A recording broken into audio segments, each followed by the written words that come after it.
दिन भर की तमाम बड़ी खबरों पर नजर डालेंगे इस न्यूज बुलेटिन में। शुरुआत हेडलाइन से। This bulletin is brought to you by Dabur Amla Hair Oil. असली आमला डाबर आमला। अयोध्या के वीआईपी पास के नाम पर ठग रहे शातिर लोगों को व्हाट्सएप पर भेज रहे फर्जी लिंक। स्वास्थ्य विभाग में आउटसोर्स भर्ती, जल्द भरे जाएंगे 1450 पद, दूर होगी स्टाफ की कमी। जनमंच की नकल कर रही कांग्रेस सरकार ने दफ्तरों से गायब कर दिए अधिकारी। फिल्मी स्टाइल में किडनैप किया एक शख्स, फिर डमटाल ले जाकर मार दी गोली। प्रमोट होगी प्रागपुर सब तहसील, पुलिस चौकी डाडा सीबा भी बनेगी पुलिस थाना। पर्यटकों के लिए खुशखबरी, पर्यटन विकास निगम के होटलों में मिलेंगे सस्ते कमरे। ऊना और कांगड़ा में शीतलहर का प्रकोप, लाहौल स्पीति में जम रही पानी की पाइपें। अरसे से नहीं बरसे बादल, सूखे से कृषि और बागबानी पर संकट, विभाग ने मांगी रिपोर्ट। और अब खबरें विस्तार से। अयोध्या में प्रभु श्री राम के प्राण प्रतिष्ठा कार्यक्रम को लेकर तैयारियां जोर शोरों से चल रही हैं, लेकिन इस बीच कुछ शातिर प्रभु राम के नाम पर भी लोगों को ठग रहे हैं। सरकार ने आम लोगों के लिए किसी तरह के वीआईपी पास की व्यवस्था नहीं की है, लेकिन कुछ शातिर लोगों को वीआईपी पास के लिए ऑनलाइन लिंक भेजकर ठगने का प्रयास कर रहे हैं। राम मंदिर अयोध्या में 22 जनवरी को रामलला की प्राण प्रतिष्ठा होने जा रही है। हर राम भक्त इस ऐतिहासिक पल का गवाह बनना चाहता है। इसके लिए अयोध्या में लाखों की तादाद में श्रद्धालु जमा हो रहे हैं। ऐसे में लोग जुगत लगा रहे हैं कि किसी तरह एंट्री का इंतजाम हो जाए। वहीं साइबर ठग भी इस मौके का फायदा उठा रहे हैं। ये ठग लोगों को फर्जी एंट्री दिलाने के झांसे में फंसा रहे हैं। व्हाट्सएप पर इन दिनों एक मैसेज सर्कुलेट हो रहा है। इसमें शुभकामना मैसेज के साथ लिखा है कि आपको 22 जनवरी को राम मंदिर में होने वाले कार्यक्रम के लिए वीआईपी पास दिया जा रहा है। इस मैसेज के साथ एक लिंक भेजा जा रहा है। मैसेज में कहा गया है कि इस लिंक पर जाकर यह ऐप इंस्टॉल करें और फ्री वीआईपी पास पाएं। ये मैसेज साइबर ठगों द्वारा भेजा गया एक फ्रॉड है। साइबर ठग इस समय लोगों को रामलला के दर्शन के लिए वीआईपी पास दिलाने के बहाने ठग रहे हैं। साइबर ठगों से बचने के लिए साइबर सेल शिमला की ओर से एडवाइजरी जारी की गई है। गौर हो कि मंदिर ट्रस्ट या सरकार ने वीआईपी पास का इंतजाम सिर्फ खास लोगों के लिए किया है। ये पास उन्हें निमंत्रण के साथ भेजे गए हैं। व्हाट्सएप इंस्टॉल करने के बदले वीआईपी पास की कोई व्यवस्था सरकार की तरफ से नहीं की गई है, इसीलिए लोग ऐसे मैसेज से सावधान रहें। एक डाबर आमला देना जी। मुझे भी एक आमला। ये सस्ता पड़ेगा। फोटोकॉपी? फोटोकॉपी? हाँ, ये डाबर आमला, ये फोटोकॉपी। बालों में फोटोकॉपी नहीं, असली आमला डाबर आमला लगा। डाबर आमला बालों को बनाए 2 गुना तक ज्यादा स्ट्रॉन्ग और रखे लंबे, घने, खूबसूरत। असली आमला डाबर आमला।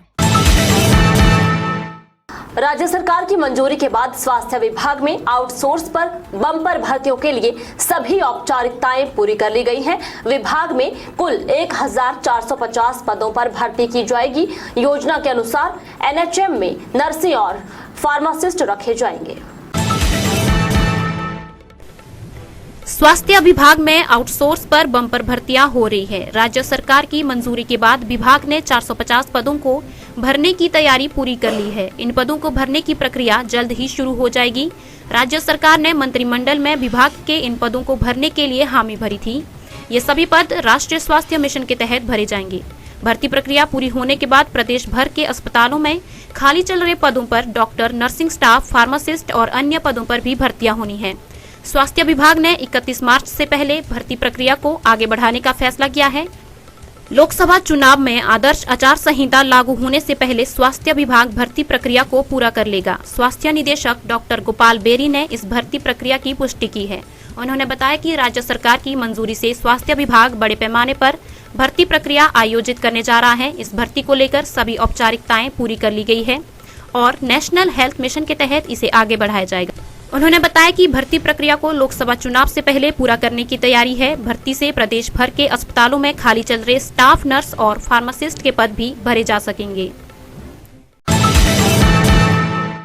भाजपा मीडिया विभाग के प्रदेश संयोजक रणधीर शर्मा ने प्रदेश सरकार पर जमकर हमला बोला है। उनका कहना है कि कांग्रेस ने भाजपा के जनमंच की नकल करते हुए सरकार गांव के द्वार कार्यक्रम शुरू किया है, लेकिन इस कार्यक्रम में कई खामियां हैं। सुनिए क्या कह रहे हैं रणधीर शर्मा। भाजपा मीडिया विभाग के प्रदेश संयोजक एवं नैना देवी के विधायक रणधीर शर्मा ने सरकार गांव के द्वार कार्यक्रम को लेकर कांग्रेस पर तंज कसते हुए उसे खरी खोटी सुनाई है। उन्होंने कहा है, यह कार्यक्रम भाजपा सरकार के समय चलाए गए जनमंच की नकल है, लेकिन ये नकल भी सही से नहीं हो पाई है। इस कार्यक्रम में कमियों की भरमार है। इसमें व्यस्तता की वजह से अधिकारियों को अपने कार्यालयों से लगातार नदारद रहना पड़ रहा है, जिसकी वजह से प्रदेश सरकार का यह कार्यक्रम लोगों के लिए परेशानी का सबब बन गया है। श्री शर्मा ने कहा कि भाजपा सरकार के समय लोगों को कई तरह की सुविधाएं उनके घर द्वार पर उपलब्ध करवाने के लिए जनमंच कार्यक्रम की शुरुआत की गई थी। उस समय विपक्ष में रहते हुए कांग्रेस दिन रात इस कार्यक्रम की आलोचना करती थी, लेकिन अब कांग्रेस उसी कार्यक्रम की नकल करने पर मजबूर होना पड़ रहा है। इसमें जहां कांग्रेस की दोहरी मानसिकता उजागर हो रही है, वहीं यह भी साबित हो रहा है कि जनमंच कार्यक्रम पूरी तरह से जनहितैषी था। उसमें लोगों को भरपूर लाभ मिल रहा था। विभिन्न विभागों से संबंधित कार्यों और समस्याओं के समाधान के लिए उन्हें कार्यालयों के चक्कर काटने से निजात मिली थी। दिन रात आलोचना करने वाले कांग्रेस पार्टी के नेता आज उसी कार्यक्रम की तर्ज पर सरकार जनता के द्वार कार्यक्रम आयोजित कर रही, जो कांग्रेस नेताओं की दोहरी मानसिकता को प्रदर्शित करता है कि किस तरह से इनकी कथनी और करनी में अंतर है। जिस कार्यक्रम को दिन रात कोसा, आज उसी की तर्ज पर कार्यक्रम आयोजित करने को मजबूर हुए। ये साबित करता है कि भारतीय जनता पार्टी की सरकार का जनमंच कार्यक्रम एक जनहितैषी कार्यक्रम था, जिससे जनता को जो है वो लाभ मिलता था। परंतु जो भारतीय जनता पार्टी द्वारा किए गए जनमंच कार्यक्रम की नकल इस सरकार ने की है, उस नकल करने में अनेक कमियां छोड़ी गई हैं, जिसके कारण अनेक दिक्कतें जनता को आ रही हैं। जिला कांगड़ा की तहसील फतेहपुर में हैरत अंगेज वारदात सामने आई है। यहाँ खुखनियाड़ा पुल के समीप पहले एक व्यक्ति को कुछ लोगों द्वारा किडनैप कर लिया गया, फिर उसे डमटाल ले जाकर गोली मार दी और आरोपियों ने उसे लखनपुर ले जाकर सड़क किनारे फेंक दिया। देखें यह रिपोर्ट। पहले तो कुछ लोगों ने एक व्यक्ति का अपहरण कर लिया, फिर उसे गोली मार दी और बाद में उसे सड़क के किनारे फेंककर भाग गए। जी हाँ, यह कोई फिल्मी कहानी नहीं है, बल्कि एक सच्ची घटना है। यह घटना जिला कांगड़ा के फतेहपुर में पेश आई है। थाना प्रभारी फतेहपुर राजेंद्र कुमार ने बताया कि शुक्रवार सुबह जम्मू के पुलिस थाना कठुआ से पुलिस थाना फतेहपुर फोन के माध्यम से जानकारी दी गई कि कठुआ अस्पताल में सरना निवासी लखविंदर नामक व्यक्ति उपचाराधीन है। उसने पुलिस को बताया कि वह अपने निजी काम के चलते हिमाचल के पुलिस थाना फतेहपुर क्षेत्र में अपनी स्कूटी पर आया हुआ था कि वापसी आते समय दो गाड़ियों में सवार लोगों ने उसे किडनैप कर लिया और हिमाचल के ही डमटाल क्षेत्र में ले जाकर उसकी टांग पर गोली मार दी। उसके बाद उसे लखनपुर के समीप सड़क के किनारे फेंक दिया, जहां से किसी अनजान व्यक्ति ने उसे अस्पताल पहुंचाया। इसके बाद फतेहपुर पुलिस टीम ने उस व्यक्ति की स्कूटी को खुखनियाड़ा के समीप सड़क के पास बरामद कर लिया। स्कूटी को पुलिस चौकी रेहन के सुपुर्द कर दिया गया है। अब आगे की छानबीन पुलिस चौकी रेहन की टीम करेगी। प्रदेश सरकार ने लोगों की समस्याओं को हल करने के लिए सरकार गांव के द्वार कार्यक्रम की शुरुआत की है। इसके तहत मुख्यमंत्री सुखविंदर सिंह सुक्खू ने कांगड़ा के प्रागपुर में लोगों की समस्याएं सुनी और लोगों की मांगे पूरी करते हुए करोड़ों रुपए के विकास कार्यों की घोषणा भी की। मुख्यमंत्री सुखविंदर सिंह सुक्खू ने शुक्रवार को कांगड़ा जिला के प्रागपुर के गांव नक्की में सरकार गांव के द्वार कार्यक्रम की अध्यक्षता की। इसके साथ ही सीएम ने 11.32 करोड़ की लागत से बने मंडवारा से करोल वाया चनौरिया बस्ती, बाबा बालोतू मंदिर, सुकर और डाडरी संपर्क मार्ग एवं नलसूहा खड्ड पर बने सेतु मार्ग तथा लगबलियाना व सेहरी खड्ड पर बनी से प्रागपुर वाया डंगारा सिद्ध सड़क पर निर्मित 2 पुलों का उद्घाटन भी किया। इस अवसर पर मुख्यमंत्री ने प्रागपुर सब तहसील को तहसील बनाने तथा कड़ोहा, चौलाली, समनोली पटवार सर्किल को देहरा तहसील से प्रागपुर के साथ मिलाने की घोषणा की। उन्होंने सामुदायिक स्वास्थ्य केंद्र रक्कड़ को दोबारा शुरू करने, डाडासीबा कॉलेज के लिए 1 करोड़, कोटला कॉलेज के लिए 3 करोड़ तथा रक्कड़ कॉलेज के लिए 6 करोड़, संयुक्त कार्यालय भवन डाडासीबा के लिए 1 करोड़, राजकीय वरिष्ठ माध्यमिक पाठशाला सलेटी के लिए 25 लाख, AHC सलेटी के लिए 20 लाख, फार्मेसी कॉलेज कुहना में अकादमिक ब्लॉक के लिए 2 करोड़, ITI टेरेस के लिए 1 करोड़ रुपए देने की घोषणा की। इसके साथ ही मुख्यमंत्री ने पुलिस चौकी डाडासीबा को थाना बनाने, रक्कड़ कॉलेज, कोटला बेहड़ कॉलेज तथा डाडासीबा कॉलेज में BBA तथा BCA की कक्षाएं शुरू करने, राजकीय वरिष्ठ माध्यमिक पाठशाला नलसूना तथा कलोहा में अगले सत्र से साइंस व कॉमर्स कक्षाएं आरंभ करने के साथ चामुखा में आयुर्वेदिक डिस्पेंसरी खोलने की घोषणा की। छुट्टियां मनाने के लिए हिमाचल का रुख करने वाले सैलानियों को हिमाचल प्रदेश पर्यटन विभाग ने बड़ी राहत दी है। विंटर सीजन को देखते हुए विभाग ने 31 मार्च तक निगम ने होटलों के कमरों में 20 से 40% तक की छूट प्रदान की है। प्रदेश में विंटर सीजन को देखते हुए हिमाचल प्रदेश पर्यटन विभाग ने 31 मार्च तक शिमला आने वाले पर्यटकों को विशेष छूट देने का फैसला किया है। इस बारे में सभी होटल प्रबंधकों को विभाग की ओर से दिशा निर्देश जारी किए गए हैं। इसमें हिमाचल के विभिन्न लोकेशन पर होटलों की लिस्ट भी जारी की गई है। इसके साथ ही किस होटल में कितनी छूट मिलेगी इसका भी अलग से सूची जारी की गई है। पर्यटन विभाग की ओर से इस बार पर्यटकों को यह सुविधा दी गई है कि वे जनवरी से मार्च तक इसके लिए ऑनलाइन रजिस्ट्रेशन कर सकते हैं।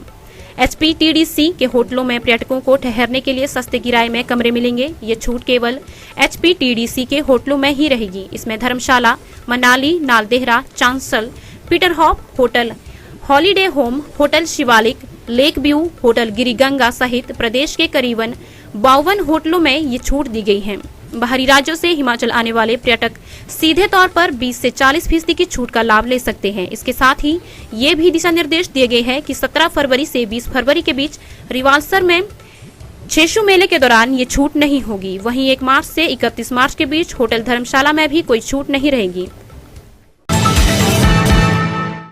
प्रदेश में 3,76,000 हेक्टेयर क्षेत्र में रबी की खेती होती है। हालांकि प्रदेश का 25% क्षेत्र को ही सिंचाई सुविधा मिल पाती है, जबकि 75% बारिश पर निर्भर है। लेकिन बीते 3 महीने से बारिश न होने से प्रदेश में कृषि बागवानी के लिए संकट पैदा हो गया है।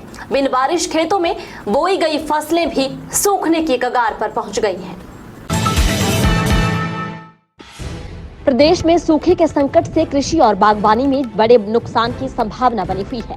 जनवरी माह के अंत तक मौसम में बदलाव नहीं हुआ तो रबी की फसल गेहूं, जौ, दाल, सरसों और अलसी समेत आलू और प्याज पर असर देखने को मिलेगा। सूखे को देखते हुए कृषि विभाग ने सभी जिलों से सूखे से संभावित नुकसान की रिपोर्ट तलब कर ली है। इस रिपोर्ट के आधार पर प्रदेश में सूखे के नुकसान का आकलन किया जाएगा। मौसम विभाग की चेतावनी के बाद कृषि विभाग सजग हो गया है। प्रदेश में 3,76,000 हेक्टेयर भूमि पर रबी की फसल उगाई जाती है। इसमें महज 22 से 25% क्षेत्र ही सिंचाई से जुड़ा हुआ है।